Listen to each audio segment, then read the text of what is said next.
রোজকার রান্নার থেকে আজকের রেসিপি কলা পাতায় মাছ পাতুরি। গরম ভাতে একদম জমে যাবে। আজ রান্না করব কলা পাতায় মাছ পাতুরি। তো কলা পাতায় মাছ পাতুরি করতে কলা পাতা তো লাগবেই। আমি কলা পাতাগুলি ধুয়ে নিয়েছি। আর মাছ নিয়েছি এখানে ভেটকি মাছ, তো অন্য মাছ দিয়েও হয়, কাতলা টাতলা বড় মাছ দিয়েও হয়। তো নিয়েছি মাছ, কাঁচা লঙ্কা, রসুন, পোস্ত, শস্য আর ধনেপাতা। তো এই দিয়ে আমি আজ বানাবো কলা পাতায় মাছ পাতুরি।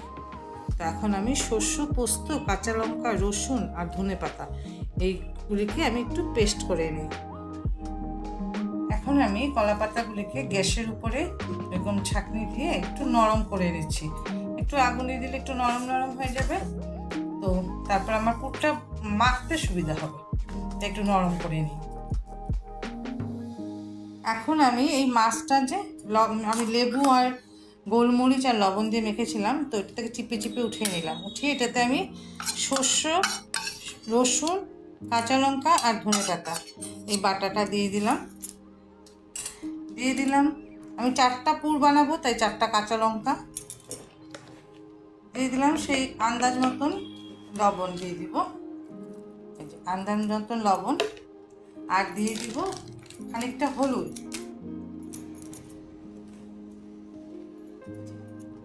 হলুদ, আর কাঁচা তেল, সর্ষের তেল একটু বেশি করে দিয়ে দিলাম।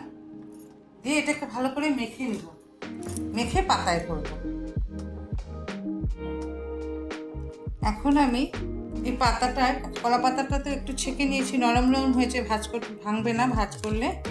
তো এখন আমি মাছটা এটার মধ্যে, পাতাটার মধ্যে দিয়ে দিব, আর সাথে একটা কাঁচা লঙ্কাটা এর জন্য দিচ্ছি যে আমার মাছটা সিদ্ধ হয়েছে কি না, পুরটা ঠিক সুসিদ্ধ হয়েছে কিনা এটা বোঝার জন্য কাঁচা লঙ্কাটা দিলে ভালো। তো এই আমি এটা দিলাম, দিয়ে মাছটাকে আমি এইভাবে ভাজ করে নেব। একটা ভাজ আমি পিছন দিয়ে দিলাম, আর একটা ভাজ আমি উপর দিয়ে দেব। দিয়ে তারপরে আমি একটা সুতা দিয়ে সুন্দর করে এটাকে বেঁধে দিই।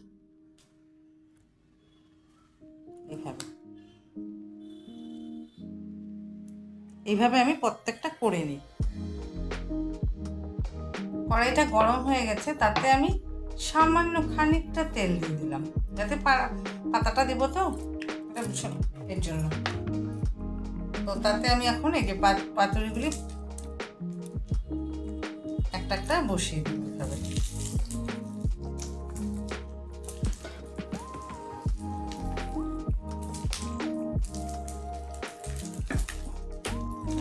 বসিয়ে একদম লো ফ্লেমে এটাকে ঢাকা দিয়ে দিয়ে দিয়ে দিয়ে করবো। মোটামুটি আধা ঘন্টা লাগবে, এটা হতে থাক। এখন খুলে দেখি, আমি মাঝখানে একবার উল্টে দিয়েছিলাম। এই যে আমাদের পাতুরি কমপ্লিট। দুই দিকের পাতাগুলো মোটামুটি পুড়ে গেছে। এখন আমি এটা অফ করে দিব, অফ করে দেখাচ্ছি। এই আমাদের পাতুরি কমপ্লিট হয়ে গেছে।